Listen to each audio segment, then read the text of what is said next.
Məclislərdə olur ki, məclisin o başından durub gəlib hörmətli müəllimdir, cibindən telefonu çıxartdı, Əbdülbasiti göstərdi, dedi mən də bunu dinləyirəm. Hacı bizdə tələbələr çox tələsirlər, az bir müddətdə çox şey əldə etmək istəyirlər. Verirsən tapşırığı həll eləməyib. Deyir ki, mən nə vaxt məclisə çıxmalıyam? Məşhuriyyət dalıncadır. Hacı bəzi toplumlar var ki, o cür səs xoşlayır, inanırsınız? Təqliddə 30 dəqiqəlik qiraət seçilməlidir. Həmin 30 dəqiqəlik qiraət bölünməlidir hissələrə. Allah Qurani-Kərimdə buyurur ki, o zaman ki Quran oxundu, qulaq asın ki, bəlkə rəhm olunmuşsunuz. Bəzən vaxtı görürsən ki, Quranı tam muğam üstündə yükləyirlər. Bu insaf deyil.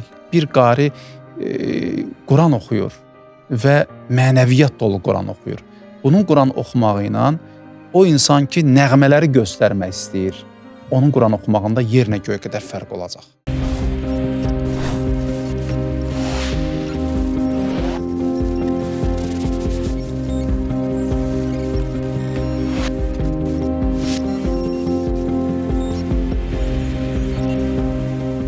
Salam əziz izləyicilərimiz. Bu həftədən etibarən yeni bir layihə ilə qonağınız olacaq. Ahəng adlanan bu proqramımızda Quran muğamları, təqlid, səslər və avazı necə gözəlləşdirmək haqqında müzakirələr edəcəyik. Ümidvarıq ki, maraqlı bir veriliş olacaq. Bu proqramda bu məsələləri müzakirə etmək üçün dəyərli ustad Hacı İlkin Həsənzadə ilə həmsöhbət olacaq. Xoş gəlmisiniz Hacı. Çox sağ olun əzim. Var olasınız. Siz necəsiniz? Təşəkkür edirəm Hacı. İstərdim ilk olaraq birinci sualdan başlayaq. Təqlid nədir və təqlid üçün nə etmək lazımdır? Mən də dəyərli izləyicilərimizi salamlayıram və ümid edirəm ki, Ahəng adlanan bu proqram əziz qarilərimizə bir töhfə olacaq.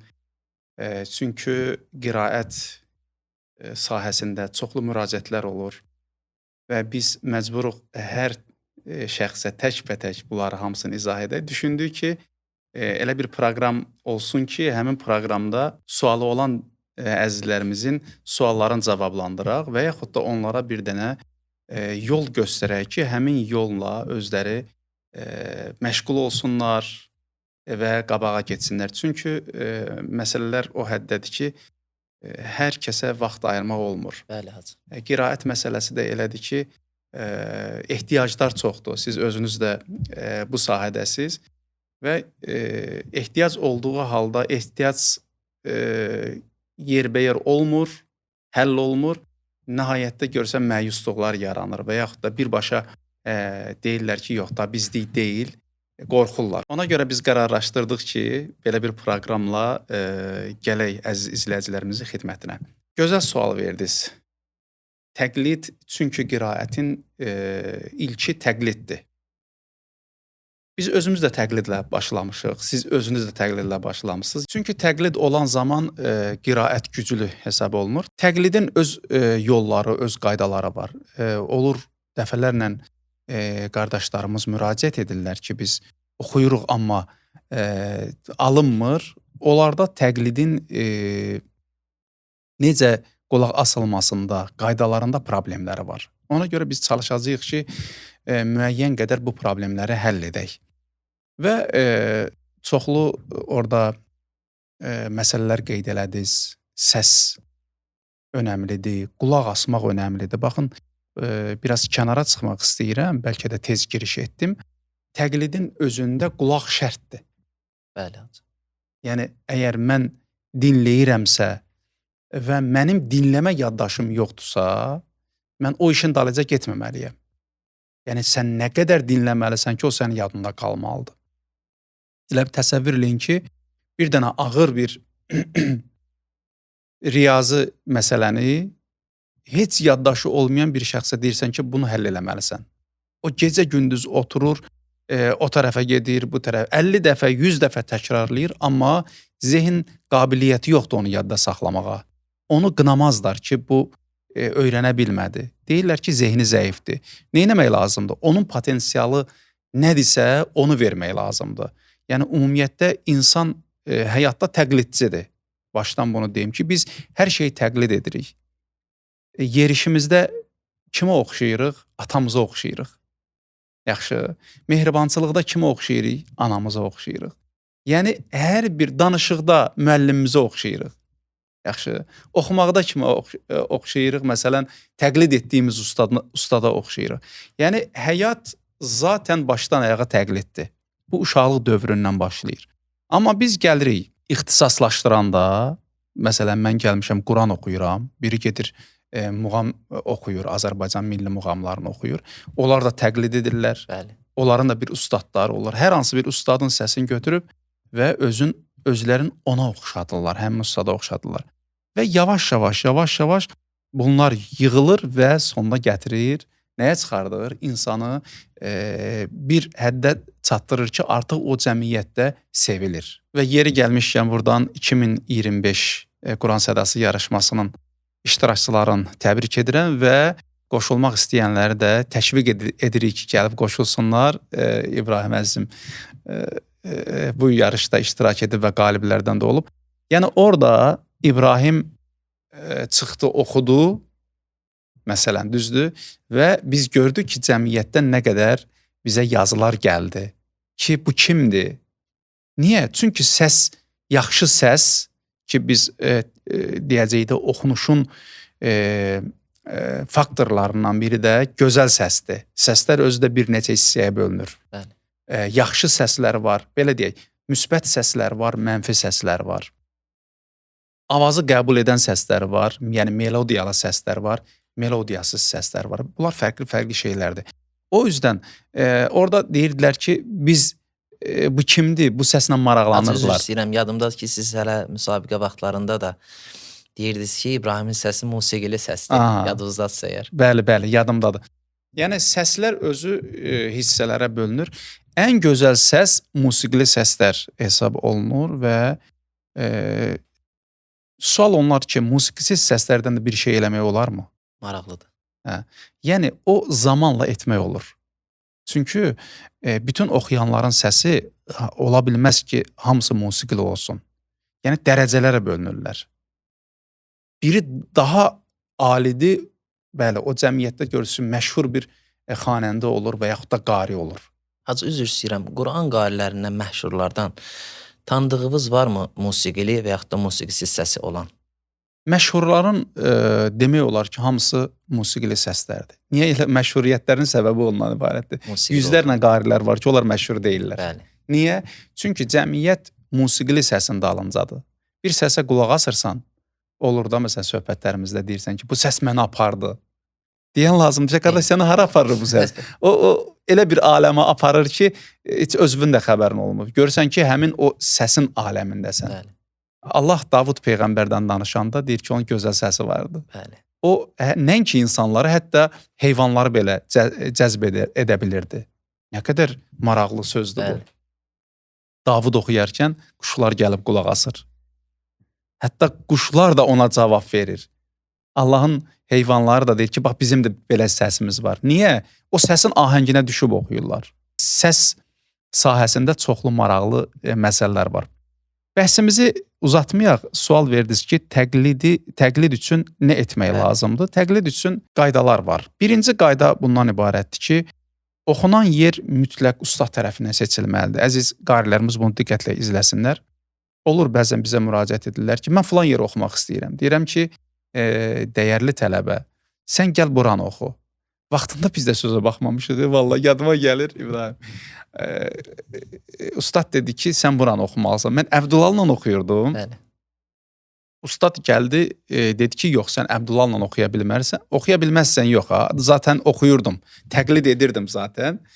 Dedi ki, bu sənin təcvidində xələllər buraxacaq. Özün bilirsən də Əbdülal mədlərin mizanları çoxdur da. Nəfəs bazası çox olduğuna görə mədləri çox uzadır. Mənə dedi ki, sən yeniyetməsən, sənin o qədər nəfəsin yoxdur ki, həmin onun oxuduqlarını sən icra edəsən, eyni zamanda edə bilməyəcəksən və sən təcvid qaydalarını korlayacaqsan.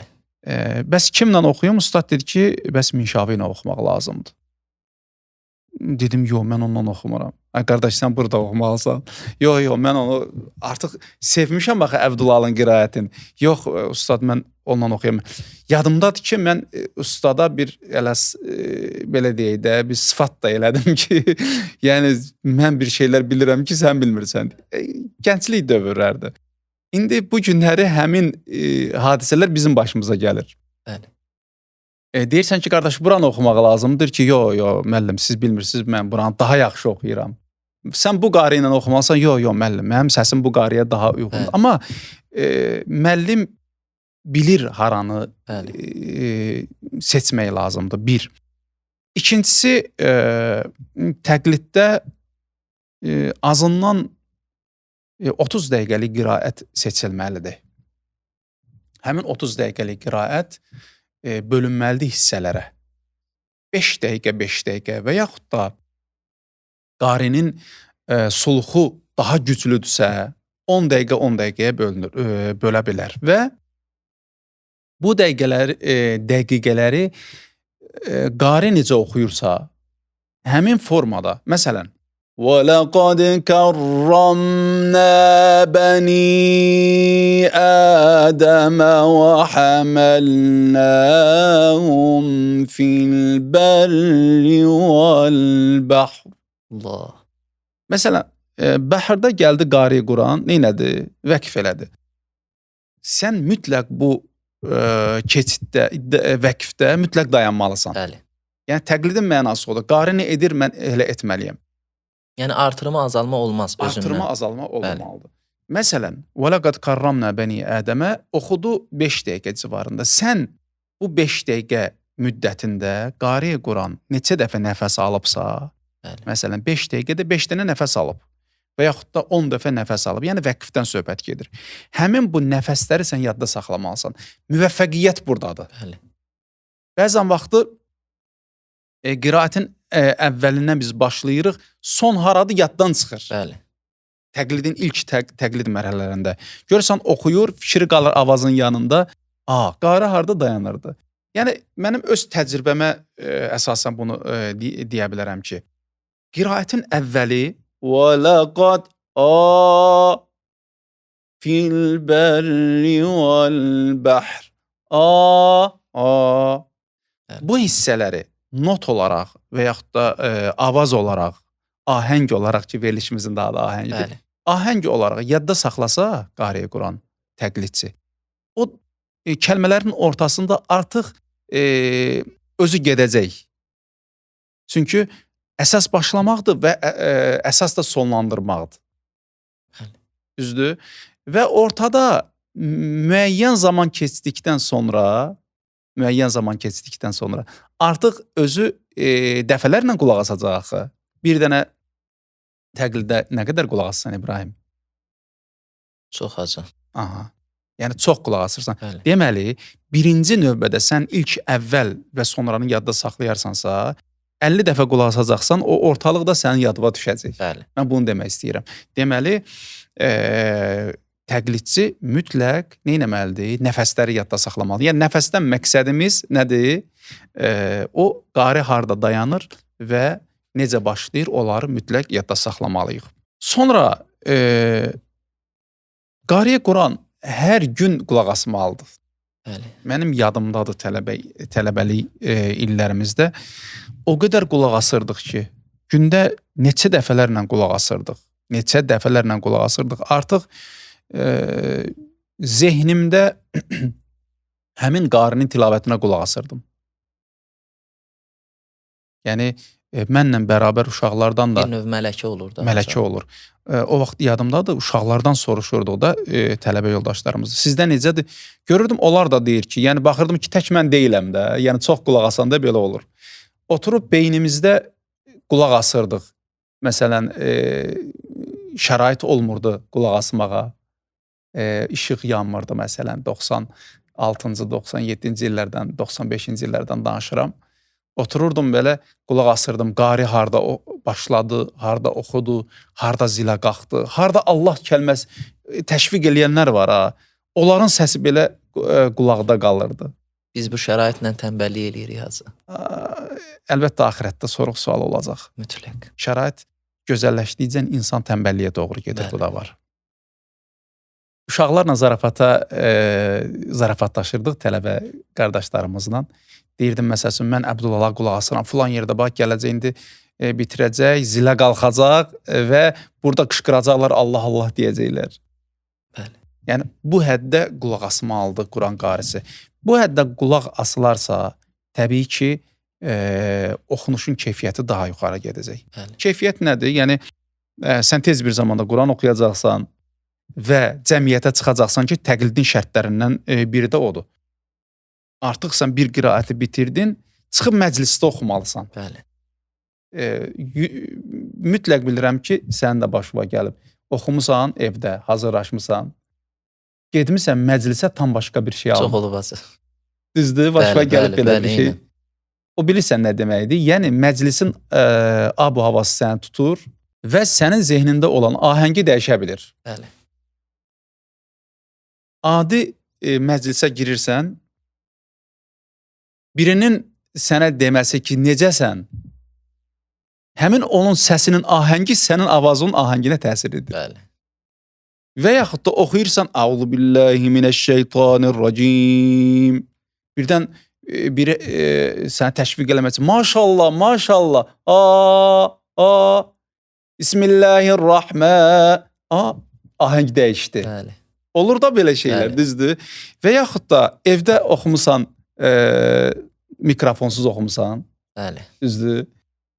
Getmirsən məclisdə oxuyanda Əuzu billahi mineşşeytanirracim. Səs qabaqdan gəlir. Bizim filmlərdən biri var. Xatırlatmaq istəyirəm. Deməli, fonoqrama mahnı qoyurlar Bəli. ki, hamı oynamalıdır. Bu birisi də səsin dalıncadır ki, bu səs o tərəfdən gəlir. Deyirəm, sənə fərqi var, Eynən səs oradan gəlir. Sənə oynamaq lazımdır, oyna. İndi məclisə getmirsən, mikrofonla Əuzu billahi mineşşeytanirracim deyirsən, görürsən ki, səs qarşı tərəfdən gəlir. Ahəngi pozur. Mən bəzi qarilər tanıyıram Hacıcan. İstəmirlər o təşviq olsun qiraət zamanı. Çünki onlar o Allahdan təsirlənirlər. Yəni Quran qarisi güclü təqlid edərsə sözümüzü bura qayıtsın. Əgər güclü qulaq asarsa, onu yad ahənglər onun qiraətini pozmayacaq. Bəli. Yəni, sözümüz bundan ibarətdir. Yad ahənglər pozmayacaq qiraəti. Bir həftə ərzində, məsələn, 5 dəqiqəlik yeri bir həftə ərzində artıq bilir ki, qariyə Quran burada 5 nəfəsi var, 5 dəfə vəqf edib və hər vəqf edəndə hansı ahənglə, avazla oxuyub onlar yadındadır. Həftə sonu mütləq oturmalıdır. Artıq qariyə qulaq asmadan nə etməlidir? Oxumalıdır. Hacı, bizdə tələbələr çox tələsirlər. Az bir müddətdə çox şey əldə eləmək istəyirlər. Mən belə fikirləşirəm. Valla bunu bəlkə də biraz sərt deyirəm, amma üzrü hesab eləsinlər. Çünki biz dərslərdə görürük də. Gəlir, verirsən tapşırığı həll eləməyib. Deyir ki, mən nə vaxt məclisə çıxmalıyam? Məşhuriyyət dalıncadır. Nə vaxt məşhur olacam? Deyirəm, vallahi heç mən düşünməmişdim ki, mən məşhur olmaq istəyirəm məsələn. Heç indi də düşünmürəm. Niyə? Çünki özümdən yuxarı məşhur qariləri qulaq asanda deyirəm ki, sən heç kimsən. Sənin oxunuşun heç nədir. Bir, ikincisi də nəinki məşhur olmaq dalınca, xidmət dalınca olmalısan, əzizim. Allah istəsə sənin adını ucaldar, istəməsə də odur, yenə özü bilər. Bəli. Bax, bu adamı çox ağrıdır ki, gəlir 2 gün, 1 həftədən sonra deyir, nə oldu, bəs oxuyanmədim. Elə bil, mən məşq eləməliyəm bunun yerinə. Bəli. Və bu öyrənməlidir.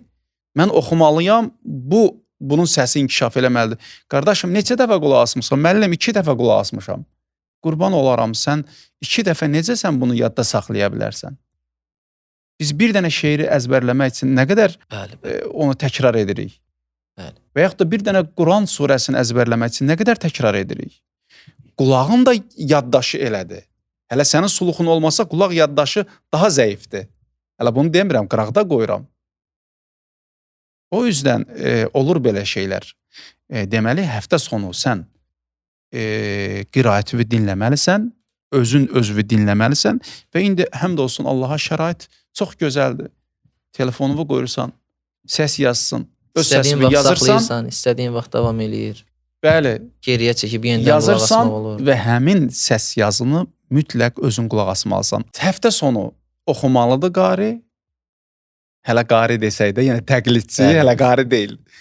Təqlidçi həftə sonu oxumalıdır və öz səsini dinləməlidir. İbrahim, bunu qeyd edim ki, adam öz səsini dinləyə bilmir. Düzdür? Səsi yazırsan və dinləyə Xoşuna bilmir. gəlmir azar. Xoşuna gəl, bu Bəli. kimdə oxuyur belə, bu nədə oxuyur? Elədir. O özü Allah onu elə edir ki, təkəbbür Bəli. eləməsin insan. Çünki insanın öz səsindən xoşu gəlsə, artıq başqa yerlərə də mən varam da bu Bəli. heç kim yoxdur. Bəli, Olar. bəli, Ona bəli. görə Allah Taala səsimizi özümüzə elə göstərir ki, özümüzə xoşumuz gəlməsin. Nəysə zorla da olsa dinləməlisən. Bəli. Və orada olan yanlışları mütləq həll etməlisən. İstər not baxımından, istər təcvid baxımından, istər zil bən baxımından bunlar mütləq olmalıdır. Çünki bir dəfəyə alınmır ki. Bir dəfəyə alınmır.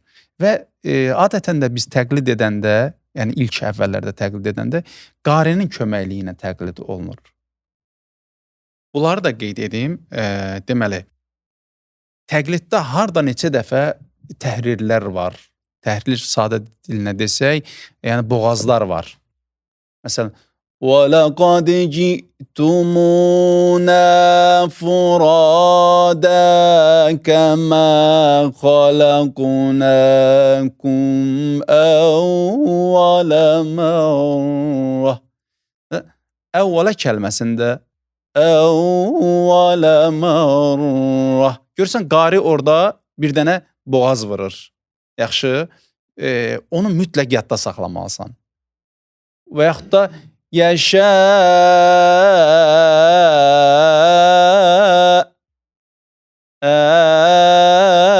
bu iki dənə boğazı yadda saxlamalısan. Niyə 2, niyə 3 olmadı? Niyə 4 olmadı? Yaxşı, bunları çünki oxuyan qari ustaddır. Bilir burada 2 dənə təhrir lazımdır, bilir 3 dənə təhrir lazımdır, bilir 4 dənə təhrir lazımdır. Yəni bunlar elə də deyil ki, nizamsız olsun. Yaxşı. O yüzden bunlara mütləq həftə sonları oxuyanda öz səsində görsün. Bunlar varmı, yoxmu? Yoxdursa mütləq qayıtmalıdır geri təzədən. Bəzən olur tələbələr deyirlər ki, yox da biz nə oldu elə hər dəfə bu 5 dəqiqənin üstündə. Bir ayda gəlir 5 dəqiqənin üstündə. Deyirəm, əzizim, sən şükür elə ki, bir aya bunu öyrənə bilmirsən. Adam var bir aya onu da öyrənə bilmir. Səslər var, məsələn, bayaq dedik qeyri-musiqili səslərdir. Yəni, tam da qeyri-musiqili səs deyil. Və yaxud da musiqili səsdir, kök tam başqadır. Rast gələr sizə. Məsələn, biri səsin kökləyib mərsiyəxanlıq üzərində. Bəli. Doğrudur. Gəlir, deyir, mən qari olmaq istəyirəm. Verirsən qiraəti, görürsən ki, gəlir, Quran oxuyur, amma kök mərsiyə üzərindədir. Bəli. Kök başqa avazxanlığı rövzə üstündədir. Bəli. Deyir ki, xeyr qardaş, bu boğaz Quran boğazı deyil. Bəli. Sən bununla qabağa gedə bilmərsən. Yəni qəbul olunmaz. Hacı, bəzi toplumlar var ki, o cürə səs xoşlayır, inanırsınız. Ya bilməməzlikdəndir. Quran oxuyarkən mi elə səs xoşlayırlar? Bəli, məsələn, rozalı səs xoşlayır. Onda o adamın Quran ahəngindən məlumatı yoxdur. Ola bilər ki, Quran ahəngindən həmin adamın məlumatı yoxdur, o ola bilər. Bəli. Və yaxud da Azərbaycan muğamları üzərində tamamilə Quran-ı Kərimi oxuyur. Mən deməzdim tam qəbullansın, çünki məclislərdə olur ki, oxuyursan, görsən ki, heç qərar verə bilmirsən ki, bu adam Quran dinləyirmiş, mənim başıma gəlib. Oxumuşam, məclisin o başından durub gəlib, hörmətli müəllimdir. Yaxşı, gəlir cibindən telefonu çıxartdı, Əbdülbasiti göstərdi, dedi, mən də bunu dinləyirəm. Yəni, görürsən ki, belə insanlar da var ki, Quranı dinləyirlər. Və gəldi qiymətin versin ki, şükür ki, bizim cəmiyyətdə də belə Quran oxunur. Yəni, hara ilə müqayisə edib? Əbdülbasitlə müqayisə edib. Hələ mənim canıma qorxu düşdü ki, ay Allah, görəsən bu, yəni qəbullandı mı mənim qiraətimi? Bəli. Niyə? Çünki bunun qulaq asdığı qari kimdir? Əbdülbasitdir. Hə indi o adam ki, heç qulağına dəyməyib, bəlkə də o ola bilər ki, həmin rövzə səsi ilə Qurani-Kərim oxunsun, və mərsiyə səsi ilə oxunsun, onu sevsin. Aydındır. Və çatırıq təqlidin başqa hissələrinə, inşallah onlardan da bir-iki dənə deyim və sonra İnşallah. Keçək digər sualınız olarsa həmin suallara Əlbəttə. keçək. Təqlidçi mütləq proqram üzü ilə hərəkət etməlidir. Yəni özünə bir proqram tökməlidir, həmin proqram üzü ilə getməlidir.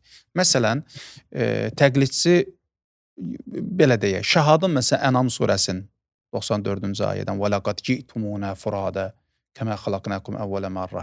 Əgər bunu oxuyursa, mütləq bunun üzərində də işləməlidir.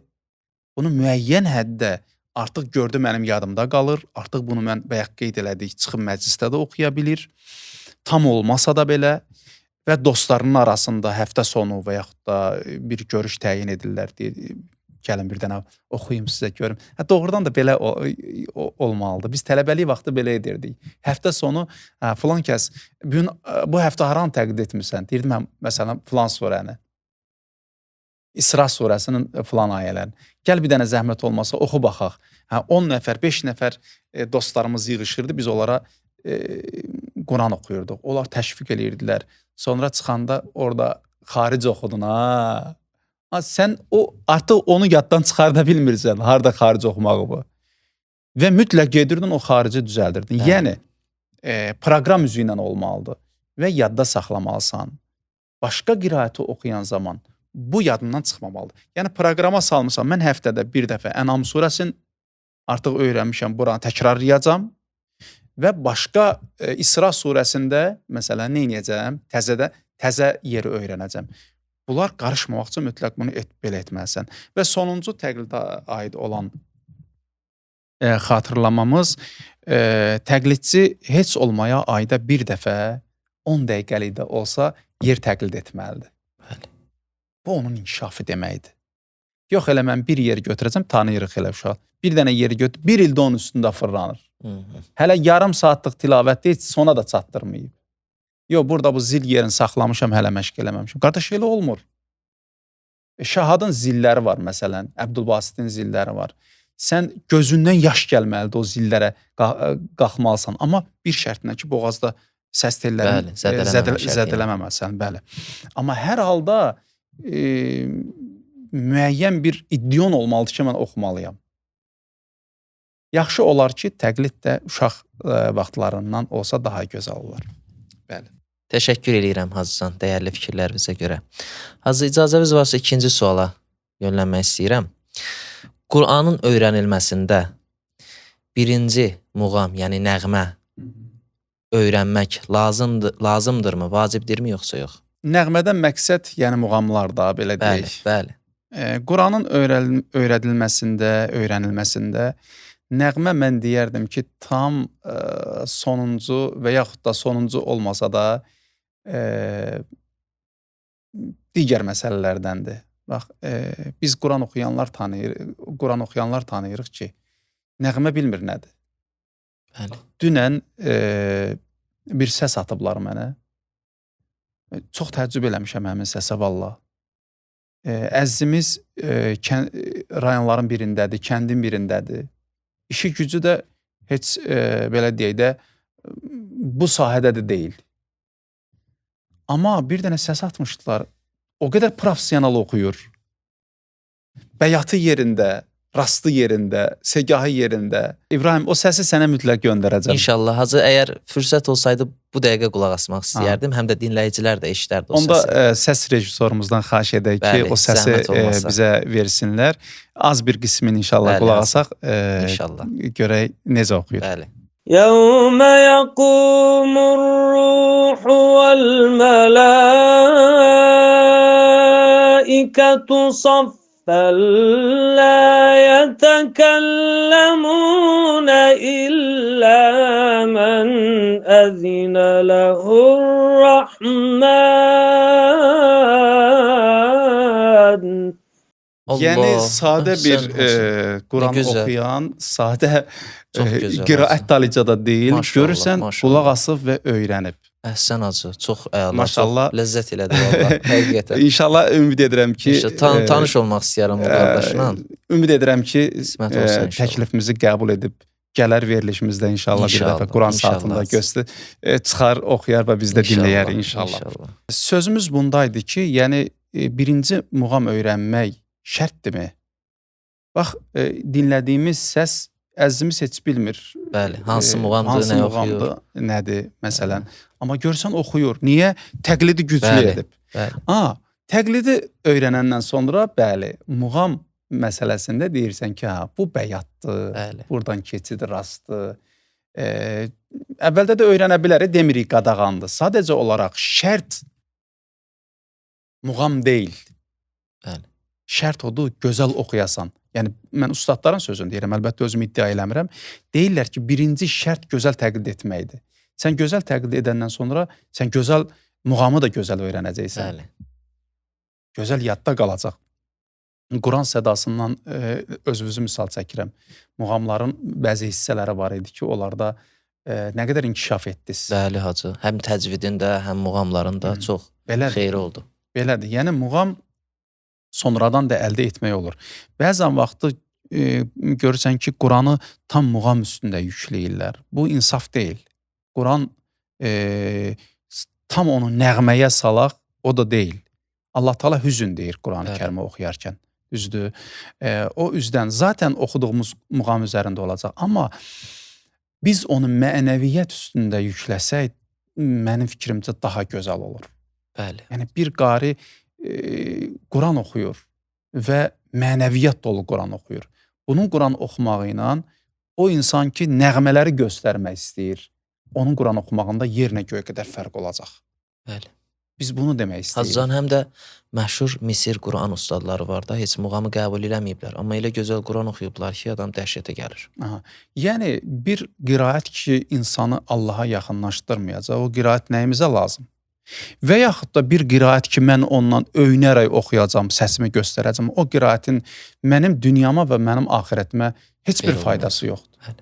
Hətta hədislərdə var, lənət gəlib.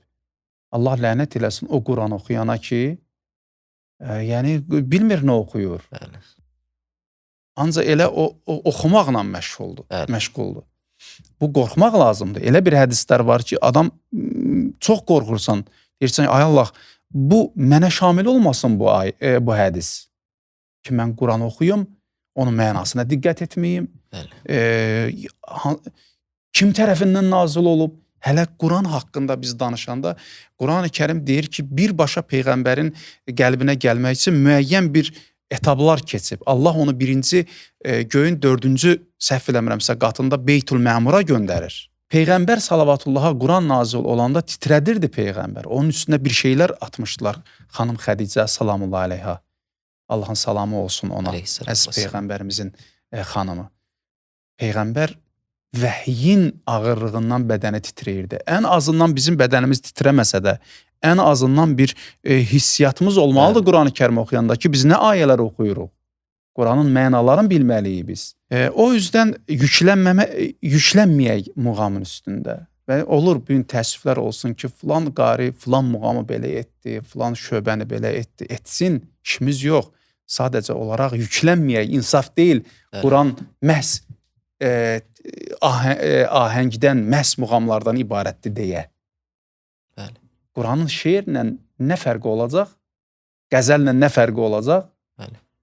Bu günləri qəzəlin arxasıca düşülmür. Qəzəldə oxunan səsin dalıcadır insanlar.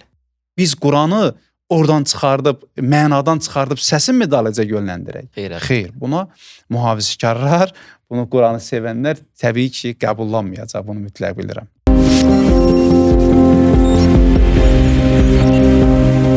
Deməli, biz belə qərara gəldik ki, Quranın öyrənilməsində birinci muğam şərt deyil, birinci təqlid şərtdir və təqliddə səsin, qarinin səsinə uyğunlaşması bunlar şərtdir və bu yolda əzmkarlıq mütləqdir. Zəhmət lazımdır. Zəhmət lazımdır, mütləq əzmkarlıq olmalıdır.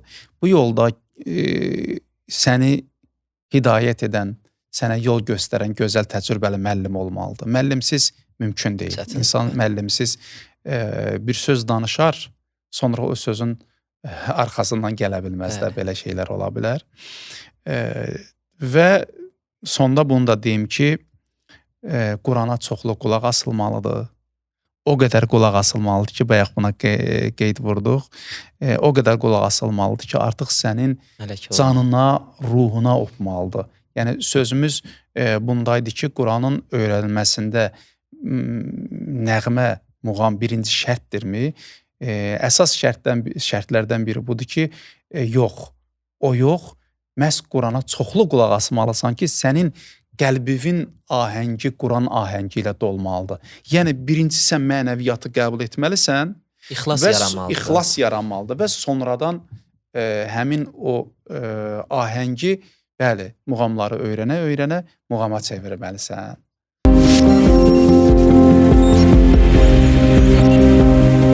Əlbəttə, burada bir qeyd deyim ki, sual belə idi ki, Quranın öyrənilməsində, yəni qiraətdən söhbət gedir də, qiraətin öyrənilməsində birinci nəğmə şərtdirmi, ya şərt deyil? Biz dedik ki, birinci nəğmə şərt deyil. Yəni, birinci çoxlu qiraətə qulaq asmaq şərtdir. Bəli. Yəni, insan çoxlu qulaq asmalıdır, ahəng onun qəlbini əhatə etməlidir.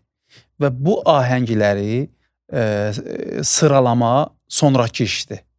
Bəli. Zaten təqlid edərkən, qiraəti təqlid edərkən sən o ahənglərdən məlumatın olacaq. Əgər oxuyursansa وَلَقَدْ جِئْتُمُونَا فُرَادًا وَلَقَدْ جِئْتُمُ Zaten sən bunu, o sözləri belə əzbər bilməsən bəyat muğam. Sonra məsələn, müəllim sənə deyir ki, bu bəyat muğamıdır. Bu ahəngləri tərtiblə sıralayacaqsan, o zaman daha gözəl effekt verəcək. Çox təşəkkür edirəm Hacı. Minnətdaram dəyərli fikirlərinizə görə.